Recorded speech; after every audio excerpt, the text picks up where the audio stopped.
All right, guys, welcome to part 6. We're going to be going over the menu items now. This is all this fun information on the top. We've covered quite a bit of it already, but there's still much more that we're going to be doing here.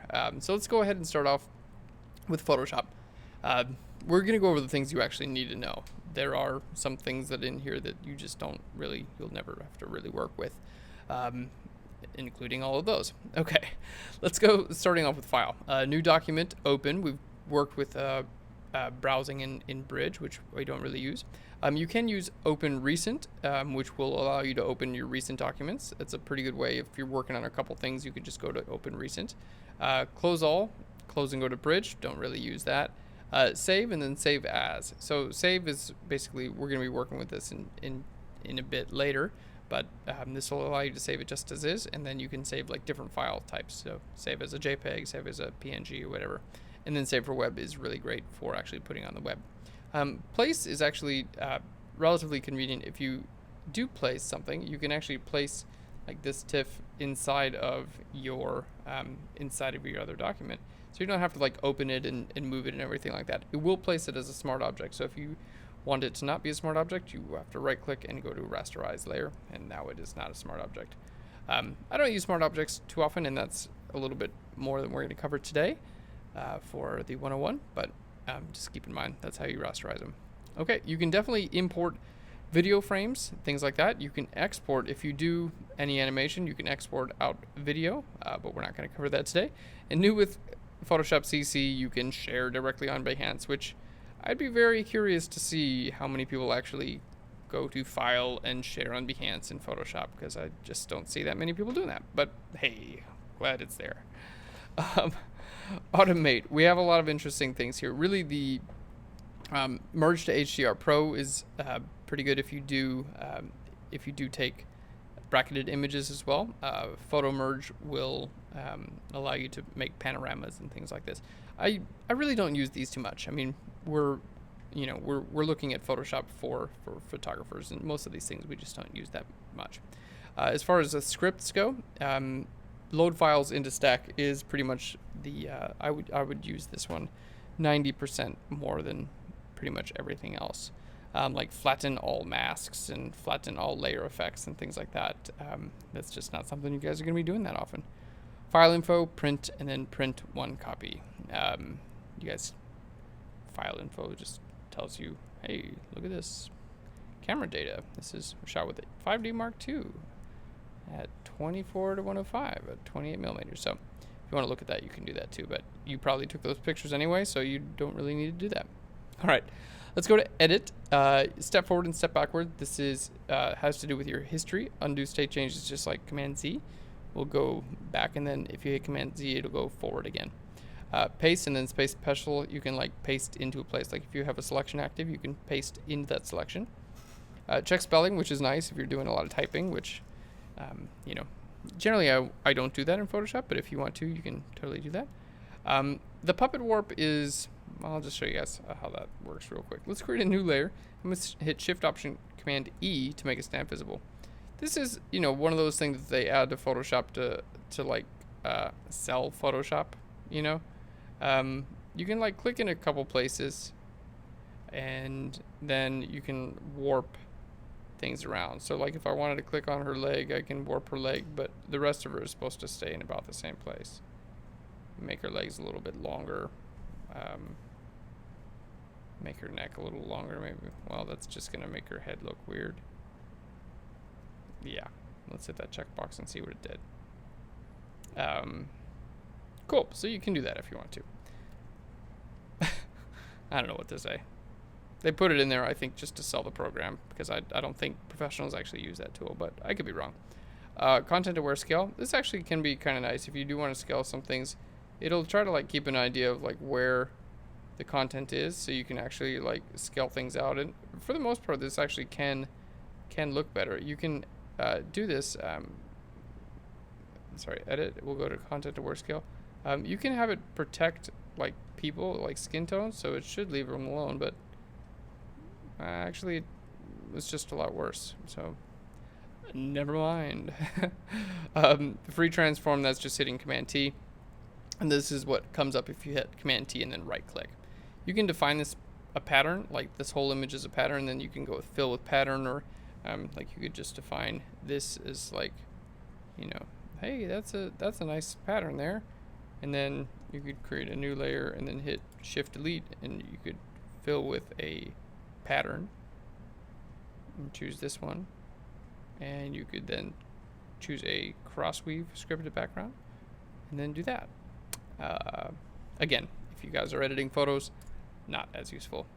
All right, we'll go down here to purge. You can purge your clipboard and your histories, which is nice. If Photoshop is running a little bit slow and you've got a lot in your history and clipboard, you can just purge it all. That's much like the terminal purge we did earlier. Presets, things like that, I really don't mess with that. Color settings we've already worked with. Assign profile and convert to profile. We usually do those on imports, and these guys we did already. Start dictation. I've never done. Well, I don't know. Do you want to enable dictation? No, I don't want to do that. All right, you just talk to your. I guess that's if you don't have any friends. You just can talk to your computer. I know. I know that's not what it's for, but. Oh boy. All right, we'll go to image and then down to mode. Here you can change your image down to grayscale, index color. I would recommend for the most part sticking with RGB. If you are printing and your printer says, hey, this has to be in CMYK color, this is where you would do that. But we send a lot of this stuff out as RGB, and a good lab can work with that anyway. So, you know, you can stick with RGB most of the time, in my opinion. Let's see, our bit depth, 8-bit versus 16-bit, 32-bit, that's for HDR and that sort of stuff. Very complex, so I don't really use it. So 16 bits like raw, and then usually if I edit an image in 16-bit and it's kind of slowing down, I'll just convert it to 8-bit by checking that. Okay, now we have our adjustments, and most of these can be seen in adjustment layers. So adjustments are nice because they affect the layer that you're currently on only. They're not their own layer. Like these are adjustment layers down here. Like this color balance affects everything under it.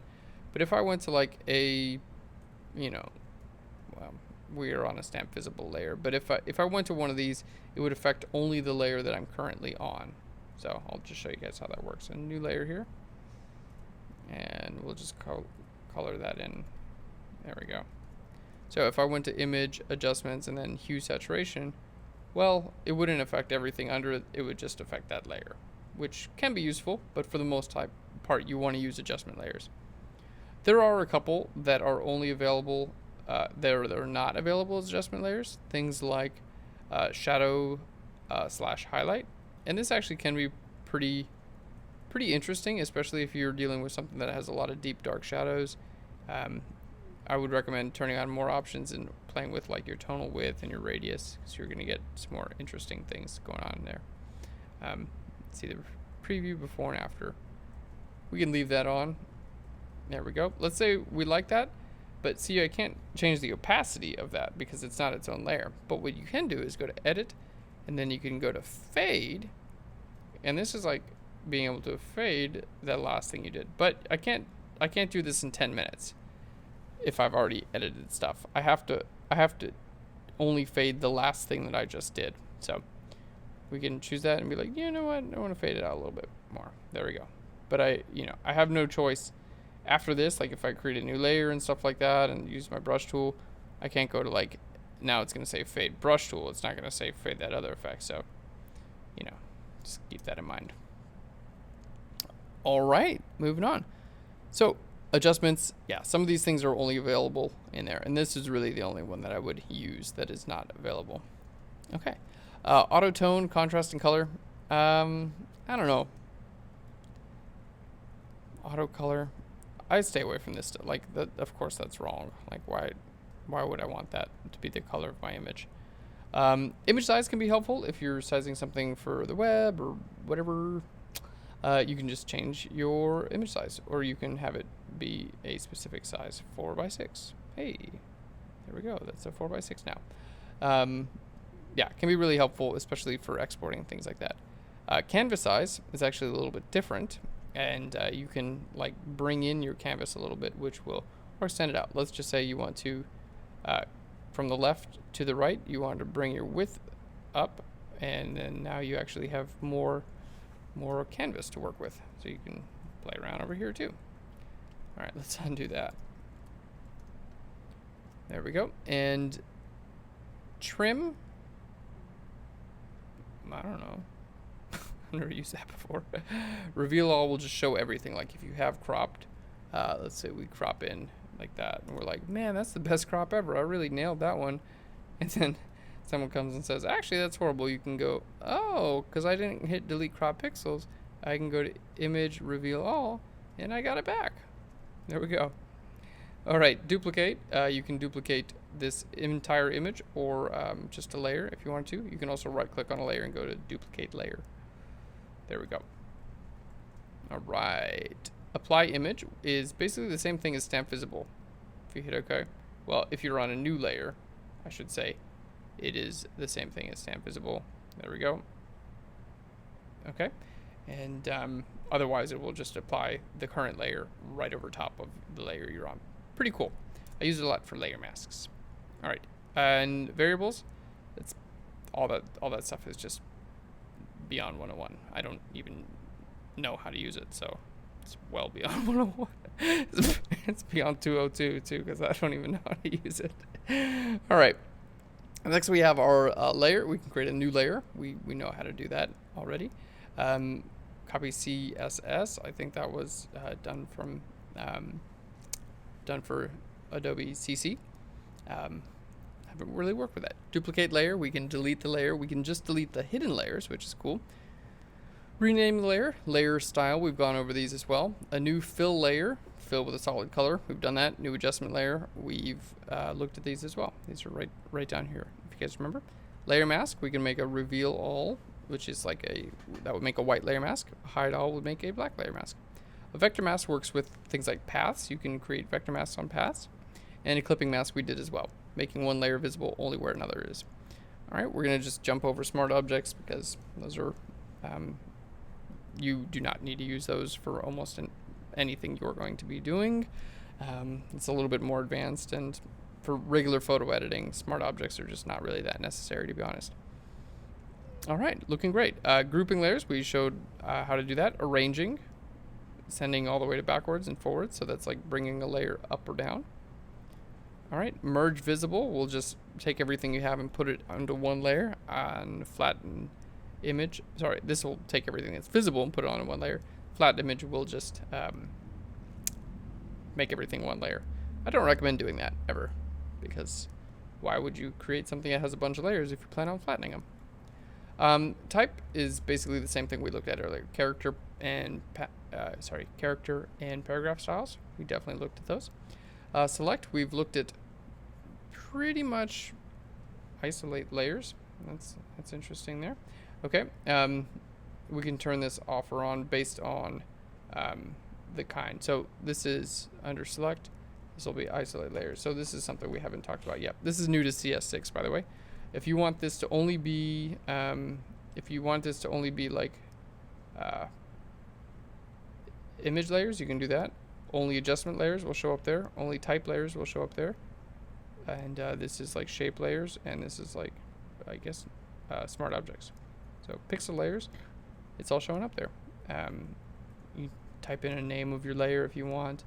If you want to find everything that has a outer glow. Remember that one layer we made earlier with the outer glow? You could do that as well. Selected layer, and you can just turn that back off and go back to normal. Find layers. This is the same thing as just searching for that. There we go. Okay, cool. And if you're on a layer, you can go to select and down to color range, which will allow you to actually like make a selection of a particular color. This is great when you want to change a particular color. Bring your fuzziness up to include more, and grab your plus eyedropper to include a little bit more, something like that. So you could select out maybe her face, and then minus out the trees behind her. There we go. So then you could, from that selection, you could just grab like a curves adjustment layer, and you could say like, you know what, I want that to be less red in that selected area. And there we go, a little bit less red there. Cool. Very nice, Lauren. Looking good. Okay, we're gonna move on here. Next is our filter. Let's actually just delete that layer so we can actually work with the filter. This is kind of fun. Filters, you've got a lot of interesting things, a lot of blurs and whatnot. A lot of these filters are going to be visible in your filter gallery. So we're gonna click on filter gallery. This is kind of fun. There we go. Here's our filter gallery, where you can do all kinds of fun effects on your images.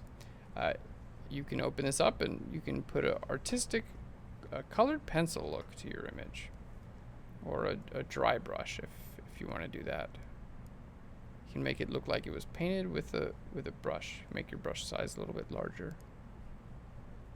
There we go. Let's just zoom in. You can add some film grain, some paint daubs, all kinds of cool stuff. Accented angles, edges, whatever it is, cross hatching. You can get in here and play around all day long. Most of the time, this is not something that's actually going to be that useful unless you're trying to create like a weird effect. But hey, it's fun, and I'm glad they put it in. All right, we'll hit cancel there. There we go. Wide angle, this is if you're shooting super wide. This will help you to straighten things back out. Similar to lens correction. Liquify is a great dialogue that will, let's just bring this back over here. Liquify basically allows you to push pixels around. Similar to the smudge tool, but it keeps your edges better. Alright, so we're going to make our brush just a little bit bigger here. And then if I want to like bring this area in, generally with the Liquify tool, you want to choose a brush that's a little bit larger than you think you need. That way it's going to affect more. There we go. Like if I wanted to bring that shoulder in, I'm going to do it. But I'm going to bring the tree in as well, because if you just like go small and just do this, it's gonna make the tree and everything look really weird too. So use a brush that's just like a little bit bigger than you would normally think you need, and you'll be a little bit more successful. So this is just a great tool if you want to make, you know, someone's bum a little more round. You know, just look at like the cover of any popular magazine, especially with like, you know, Beyonce on it or something. It's like someone had fun with the Liquify tool there, you know, like anyway. So it's very useful. Most of these things down here I don't use, to be honest. Just this forward warp tool is really good. So let's hit OK, and we can see there's Command Z to see the before and after. I mean, for rounding out a person's bottom, or like, you know, evening out some lines like that, it is a very good tool. I use it all the time, so I don't want to badmouth it. It's just sometimes it's overly used in the editorial magazine world. Anyway, but it is a very good tool. All right, that was Liquify oil paint. Golly, I don't know. No, don't use that one. Just all those things. It's like, you know, I just don't use those. Vanishing point. This is good for creating like perspective grids and things like that, but honestly, for the most part, this is kind of not something that you're going to have to need to use. All right, and then we have our blurs, which we have all kinds of like Gaussian blurs. Most of these blurs are not as useful as the Gaussian blur. If you're just trying to get a regular blur, I would definitely go with the Gaussian blur most of the time. This new to CS6, which also has CC, you can add these like field blurs, which is really interesting. Like I could add a blur here that's like, okay, it's going to get really blurry over there, but I can click on this one and say, don't be blurry at all over there. And then, you know, I can move this one around and it changes where the blur is in my image. Yeah, so kind of cool. You know, I don't think they've really nailed having these look like it's actually done with a camera. In my opinion, it always just looks like it was done with Photoshop, especially when you get that, you know, when you blur it quite a bit. But still pretty cool. You can take like I would use this to like this area back here. Let's just pull this blur up. I would use it to like add just a little bit more. There we go. We'll pull this back over here, so we'll get it to fade away. Like, just make it so like you don't pay as much attention back there. So it's not a crazy blur. Let's just hit OK.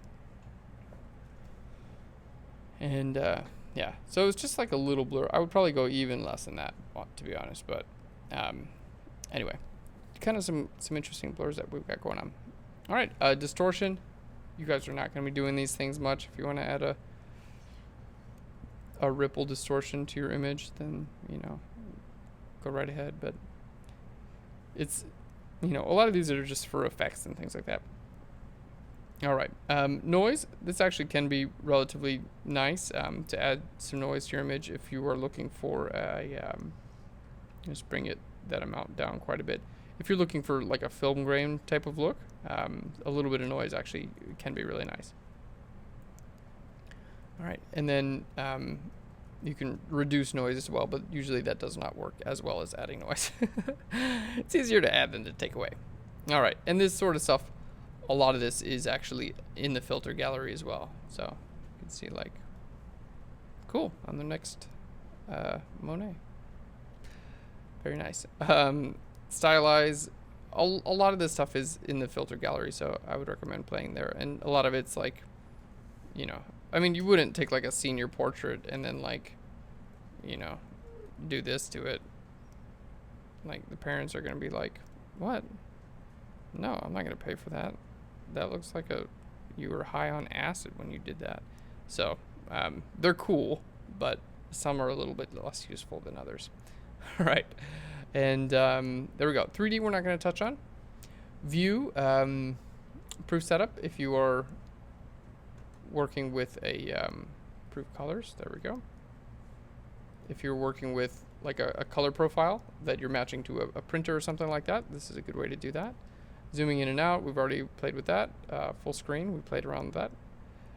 Show, this is actually an interesting one. You can have it be, if you want to show like a grid, you can have it show a grid. All right, let's see. Show some other things. You can have rulers, which just bring rulers in which you can drag guides off of. Like if you want to slice your image up, you can drag some guides off of that and just hit undo a couple times. All right, view down to rulers. Command R will do that. Generally, you can turn snapping on or off. I always turn it off. It comes by default on, and it's so annoying because if you're moving a layer, it like snaps wherever it thinks it should. It's just really annoying. So I would recommend keeping that off. All right, and you can lock your guides and add new guides just like we were doing off of the rulers. Okay, and then windows, you can tile all your windows vertically. In this case, we don't have anything but this one, so it's not really that, But if you had a few windows, you could tile them, or you could put them in like a stack or things like that. All kinds of cool things there. Workspace showed you how to create a new one, and we're on great. Extensions. This is kind of cool. This cooler. It's like a pretty cool way to get like color schemes. So I haven't found out like a whole lot of ways to like really use this, to be honest, but they are like cool color schemes that people have picked out, and you can find like some interesting ones and things like that. I think it's a really cool idea. I haven't found a ton of practical uses for it. I think if I was a graphic designer, I would have more use for it. All right, very cool. And then we've covered most of these, pretty much all of them already, talking about all this stuff up here. And then help. There we go. So that's what's going up top there, guys. Pretty cool stuff. I like our image, by the way. Here's the before and here's the after. We haven't changed it much, but I do like it. I think the colors we did, that color balance layer, really nice. All right, and we're gonna stop this, and then we're gonna do a simple edit with this image. We're gonna take it a little bit further here, and then I'm gonna show you guys how to save and export and get on your day.